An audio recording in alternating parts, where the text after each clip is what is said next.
এবার হাম পরিস্থিতির খবর জানাতে বরিশাল থেকে যুক্ত হচ্ছেন কাউসার হোসেন রানা। কাউসার হোসেন রানা, বরিশালে হাম পরিস্থিতির কি খবর? আজকে কতজন রোগী হাসপাতালে ভর্তি হয়েছেন, আর বরিশালের সংক্রমণ কিছুটা কমেছে কিনা?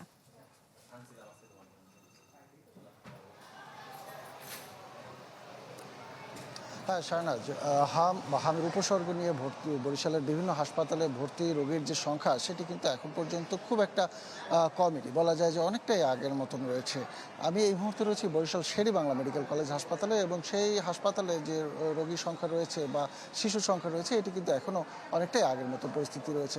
আপনাকে যদি আমি সঠিক তথ্যটা দেওয়ার চেষ্টা করি তাহলে সেখানে বলা যায় যে এই হাসপাতালে গত ২৪ ঘন্টায় নতুন রোগী ভর্তি হয়েছে ৪৪ জন, যেটি আগের দিনের চেয়ে কিন্তু বেশি, কারণ আগের দিন এত পরিমাণ রোগী কিন্তু দুঃখিত ৪৪ জন বিদায় নিয়েছে, নতুন রোগী ভর্তি হয়েছে ৪৭ জন, যেটি আগের দিনের চেয়ে বেশি। এবং আমরা গতকাল যে তথ্যটি পেয়েছিলাম সেখানে কিন্তু এর থেকে বেশ কম রোগী ছিল।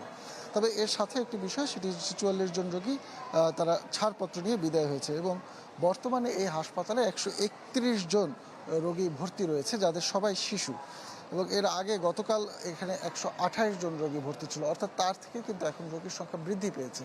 এবং এ পর্যন্ত বরিশালের এই মেডিকেল হাসপাতালে ৩,২২৮ জন রোগী এ পর্যন্ত বিভিন্ন সময় ভর্তি হয়েছে, এবং তারপর আবার বিভিন্ন সময় এখান থেকে ছাড়াও পেয়েছে। এবং বরিশাল বিভাগের চিত্রটি যদি বলি তাহলে বরিশাল বিভাগে এ পর্যন্ত ৮,৫৭৬ জন রোগী বিভিন্ন হাসপাতালে ভর্তি রয়েছে, যার ভিতরে শেরেবাংলা মেডিকেল কলেজ হাসপাতাল, বরিশাল জেনারেল হাসপাতাল সহ অন্যান্য জেলার হাসপাতালগুলো রয়েছে।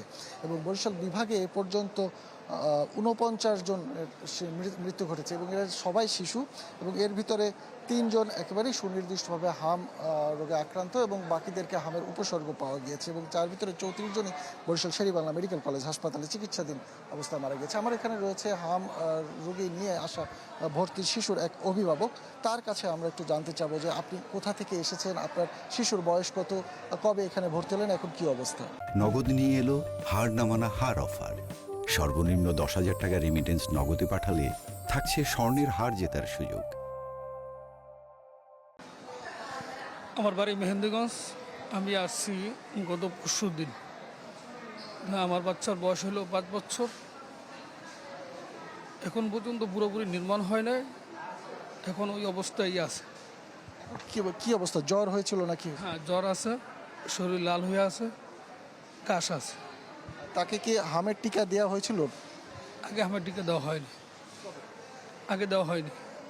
এখন পর্যন্ত তাকে হামের টিকা দেওয়া হয়নি। এখানে আসার পরে ইঞ্জেকশন দেওয়া হয়েছে। হামের টিকা যেটি, হামের যে ডোজ, সেই ডোজটা কি নিয়েছিলেন? হ্যাঁ, এই ডোজটা এখন পর্যন্ত দিইনি, নেব। আচ্ছা, ঠিক আছে।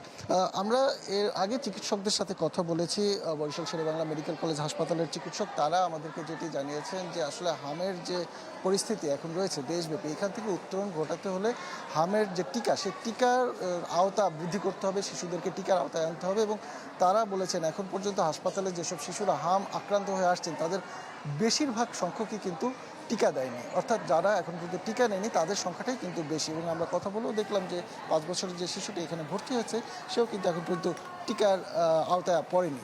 তো চিকিৎসকদের পরামর্শ, যত দ্রুত সম্ভব নির্ধারিত যে বয়স রয়েছে সেই বয়সের ভিতরে শিশুদেরকে হামের টিকা নিতে হবে, এবং তাহলে এই পরিস্থিতি থেকে আস্তে আস্তে ধীরে ধীরে উন্নতি সম্ভব। তো এই ছিল বরিশালের জি, কাউসার হোসেন রানা। বরিশাল থেকে হাম পরিস্থিতির খবরাখবর জানাচ্ছিলেন কাউসার হোসেন রানা।